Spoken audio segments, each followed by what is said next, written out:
उसके नीचे बैठ गए। और बच्चों वहां फिर दोनों हाथों की ताली बजाई तो आसपास के पक्षी उड़कर भाज गए, इतना शोर हुआ। और जो अंडे थे वो बच्चे बढ़कर उड़ गए। उसी वृक्ष की खोगड़ में एक खोखले स्थान पर तोते के अंडे थे।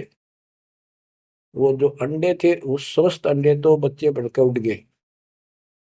अस्वस्थ था एक अंडा, कति खराब हो गया था, गंदा हो गया था, वो वही रह गया। भगवान शंकर को पता नहीं था कि इसमें कोई तोते के बच्चे भी हैं, अंडे भी हैं।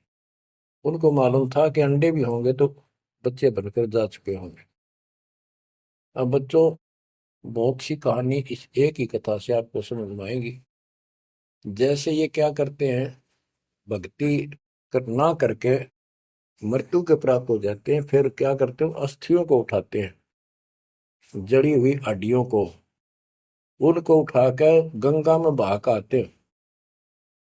उनका उद्देश्य तो ये होता है कि इसको इतने गहरे पानी में डाल दे कि जो व्यक्ति मर जाता है, स्त्री या पुरुष, जब वो प्रेत बन जाता है तो अपने घर आता है। घर में वो अपने बॉडी को खोजता है, फिर वो जाता है शमशान घाट पे।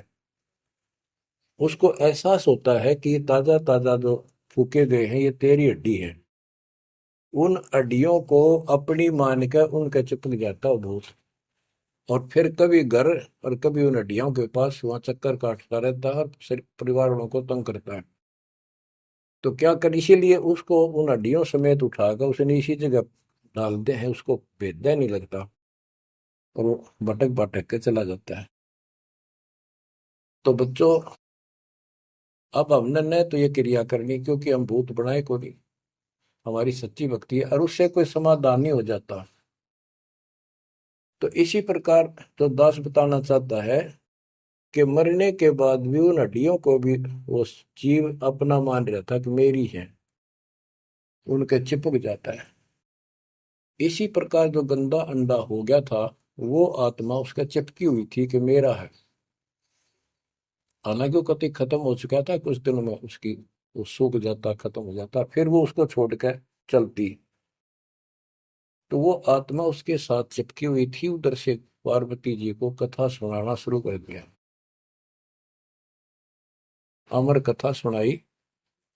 क्योंकि गरीबदास जी कहते हैं, कबीर साहब ने बताया, हम बैरागी ब्रह्मपद सन्यासी महादेव, सोहम मंत्र दिया शिव जी को, वो करे हमारी सेव। तो कबीर साहब ने इन सब को यो अमर ज्ञान सुनाया था, सतलोक वाला, सृष्टि रचना सब सुनाई। भगवान ऐसा है, भगवान ऊपर है, भगवान ऐसा है, वो सबका मालिक है। जब तो मान ली, प्रथम नाम एक ले लिया, किसी को ओम दे दिया, किसी को सोम दे दिया, किसी को श्रीयम हरियम दे दिया, किसी को किलियम। इस तरह इनको अपना बनाया परमात्मा ने। और फिर सोचा था कि दोबारा मैं आऊंगा, अगर इनकी बुद्धि काम करेगी, इनकी आस्था ठीक रही, तो फिर नए सिरे तो मंत्र पहला दूंगा। जब दूसरी बार परमात्मा गए तो इन सब की बुद्धि काल ने फेर दी। इन्होंने सुनी भी नहीं कबीर साहब की बात। तो कबीर साहब वापस आ गए। अब वो ज्ञान शिव जी को था, पार्वती को बताया और मंत्र दिया उसको। और बच्चों, 5 नाम शिव जी को बताए थे, लेकिन शिव जी विशेषकर एक सोहम मंत्र ही जाप करता है। ये चक्कर ये है कि जो गुरु बताते हैं हम उस पर ना रुक करके फिर मनमुखी जरूर करते हैं कोई कोई।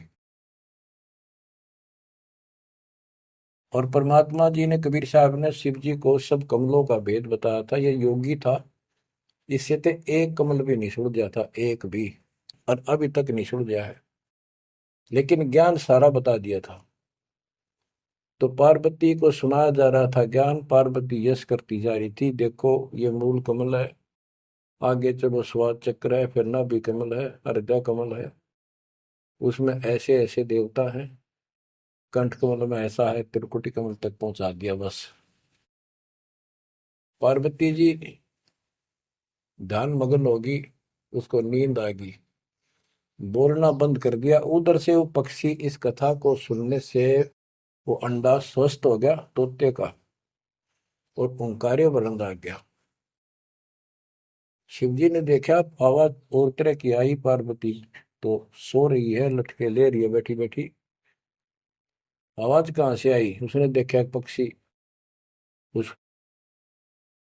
वृक्ष की खोगड़ में, उथोथे स्थान में नजर पड़ा, पक्षी उड़ कर भाग लिया। शिवजी उसके पीछे चल पड़े कि इसने मेरा ज्ञान चुरा लिया। आकाश में उड़ गया, उड़ के पीछे हो लिया। ये तोते वाला जीव परमात्मा की अमर कथा सुनता है, उसमें भी शक्ति सिद्धि आ गई थी। और ये ज्ञान जो है पूरे पहुंचे हुए संत से सिद्धि युक्त और अधिकारी से सुनने से ज्यादा असर करता है। भगवान शिव तीन लोक के प्रधान है, इनमें आध्यात्मिक शक्ति है, वो साथ मिलकर उसकी आध्यात्मिक शक्ति के साथ वो वाणी जो परमात्मा अमर कथा उसके भी बॉडी में गई, उसमें सिद्धि आ गई। मोक्ष तो बहुत दूर की बातें हैं, ये तो लंबा चैप्टर है, लंबी कहानी है, लेकिन सब थोड़ा थोड़ा हिंट आपको देना पड़ता है, कहीं कभी कोई मिसगाइड ना करते। सिद्धियों कहते हैं अष्ट सिद्धि, नौ निधि के भरे पड़े हैं शिव जी, और इनके वचन से भी सिद्धि आ जाती है, किसी को ये कह दे तो। लेकिन सिद्धियां ने के चाटा, ये मोक्ष तो ना हुआ है। भाव कहने का ये है कि वो तोते वाला प्राणी वेद व्यास के आश्रम में पहुंच गया, उड़ता उड़ता पीछे पीछे शिव जी, वहां शरीर छोड़ गए। और व्यास की पत्नी ने जमाई ली थी, उसके द्वारा सांस के द्वारा वो सूक्ष्म जीव अंदर चला गया। और जब गर्भ धारण का समय आया तो उनके गर्भ में स्थान लिया, उस बच्चे के शरीर में प्रवेश हो गया, 12 वर्ष तक वहीं रहा। आगे कथा इसमें आगे आएगी, वो बताऊंगा। अब ये वाणी सुनाऊंगा जो आसानी से आपका समझ में आएगी। मोक्ष मुक्ति का लख्यान बेवा, ब्रह्म में पुत्र व्यास सुखदेवा, सतगुरु मेरा महादेव पंका, व्यास जी की पत्नी के पेट में समा गया, गर्भ में। उसके बाद 12 वर्ष तक गर्भ में रहा। वहां उसको याद रहा कि पिछले जन्म तो असंख्य खो दिए, भक्ति नहीं बड़ी, अब के मानव शरीर प्राप्त हुआ और बाहर जाते भूल पड़ जाती है तो जुल्म हो जाता है। इस डर के मारे गर्भ से बाहर लिया।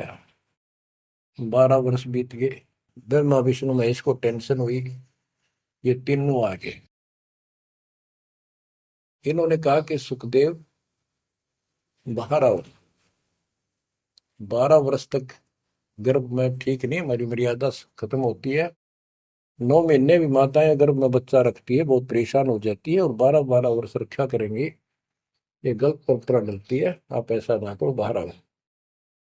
तो सुखदेव ऋषि ने कहा कि हे परवरदिगारो, हे भगवानो, अब मुझे ज्ञान हो गया, बाहर आती है आपकी माया, यह त्रिगुणमयी माया हमें अचेत कर देती है, सब बुला देती है, इस माया ने रोक दो, फिर मैं बाहर आऊं।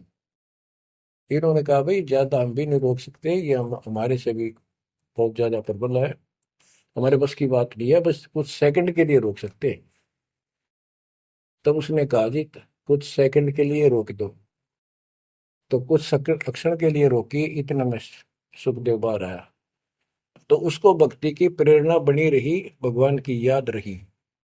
उसी समय 9 नाथ 84 सिद्ध, यानी 93 बच्चे और लड़के पैदा हुए, ऐसा इत्तेफाक था, संस्कार था उनका। उनको भी ये बातें याद रही, उनमें से 9 तो नाथ बन गए और 84 सिद्ध कहलाए। उन्होंने भक्ति की प्रेरणा बन गई बचपन से ही, मालिक की याद बनी रही। लेकिन सच्चा सतगुरु ना मिलने से ये भी डले डोए। अब बच्चों ज्ञान पूरा आ चुका है और वो ठीक का समय आ गया है। गुरु पूरा, ज्ञान पूरा, भगवान पूरा।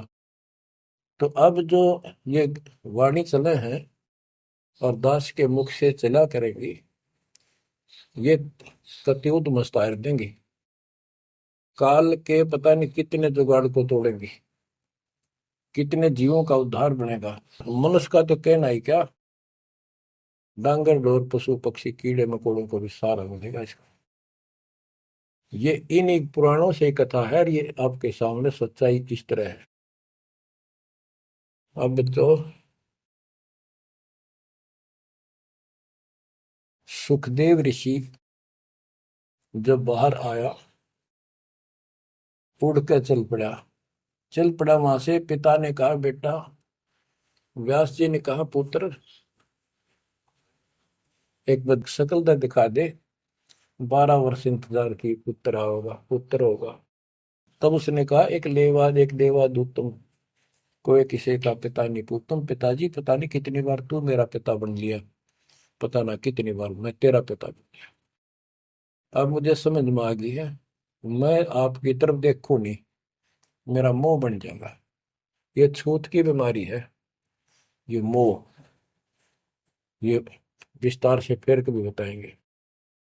और ये हम आप लावा जान के, लेकिन ये उसकी गलती थी।